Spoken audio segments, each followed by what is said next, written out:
KSRTC ഡിപ്പോകളിൽ mobile phone നൽകും. KB Ganesh Kumar.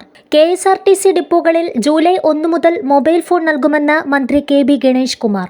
വിളിച്ചാൽ ഫോൺ എടുക്കില്ലെന്ന പരാതിക്ക് ഇതോടെ പരിഹാരമാകും.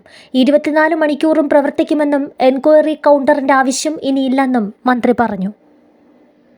ചലോ ആപ്പ് കൂടുതൽ കാര്യക്ഷമമായി വരുമെന്നും അദ്ദേഹം പറഞ്ഞു. ബസ്സുകളുമായി ബന്ധപ്പെട്ട എല്ലാ വിവരവും ചലോ ആപ്പിൽ അറിയാം. KSRTCയിൽ പരമാവധി ഡ്രൈവർമാരും കണ്ടക്ടർമാരും ഡ്യൂട്ടിക്ക് പോകണമെന്നും ഓഫീസിലിരുന്നുള്ള കളി ഇനി വേണ്ടെന്നും ഗതാഗത മന്ത്രി പറഞ്ഞു. ജീവനക്കാരുടെ പുനർവിന്യാസം നടപ്പാക്കിയതോടെ സർവീസ് റദ്ദാക്കൽ കുറഞ്ഞുവെന്നും അദ്ദേഹം പറഞ്ഞു. അധികമായി 100 വണ്ടികൾ ഓടുന്നുണ്ട്. ആരോഗ്യ പ്രശ്നങ്ങളുള്ള ജീവനക്കാരെ ഓഫീസ് ജോലിയിലേക്ക് ഡോക്ടർമാരുടെ നിർദ്ദേശപ്രകാരം മാറ്റുന്നുണ്ട്. ജീവനക്കാരുടെ പേരിലുള്ള ചെറിയ കുറ്റകൃത്യങ്ങൾ നടപടിയെടുത്ത് അവസാനിപ്പിക്കാൻ അദാലത്ത് സംഘടിപ്പിക്കും. KSRTC കാർഡിന് വലിയ സ്വീകാര്യതയാണ് ലഭിക്കുന്നത്. 80,000-ഓളം കാർഡുകൾ വിതരണം ചെയ്തു കഴിഞ്ഞു. സമാനമായി കുട്ടികൾക്കുള്ള പുതിയ ഡിജിറ്റൽ കൺസെഷൻ കാർഡ് നടപ്പാക്കാൻ പോവുകയാണെന്നും മന്ത്രി പറഞ്ഞു. 1-ാം ക്ലാസ് മുതൽ 12-ാം ക്ലാസ് വരെയുള്ള കുട്ടികൾക്ക് കാർഡ് നൽകും.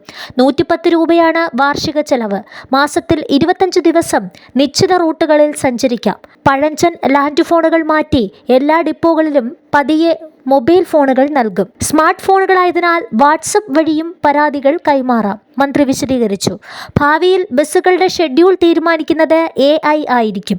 ഇതിനായി സോഫ്റ്റ്വെയർ നിർമ്മിക്കാൻ അപേക്ഷ ക്ഷണിച്ചിട്ടുണ്ടെന്നും മന്ത്രി പറഞ്ഞു. യാത്രക്കാരില്ലാത്ത സമയത്ത് ബസ് ഓടാതെ മാറ്റിയിടുന്ന അവസ്ഥയുണ്ടാകും. ജീവനക്കാർക്ക് ശമ്പളം നൽകിയാലും യാത്രക്കാരില്ലാത്ത സമയത്ത് ബസ് ഓടിക്കാതിരിക്കുന്നതാണ് ലാഭമെന്നും മന്ത്രി പറഞ്ഞു.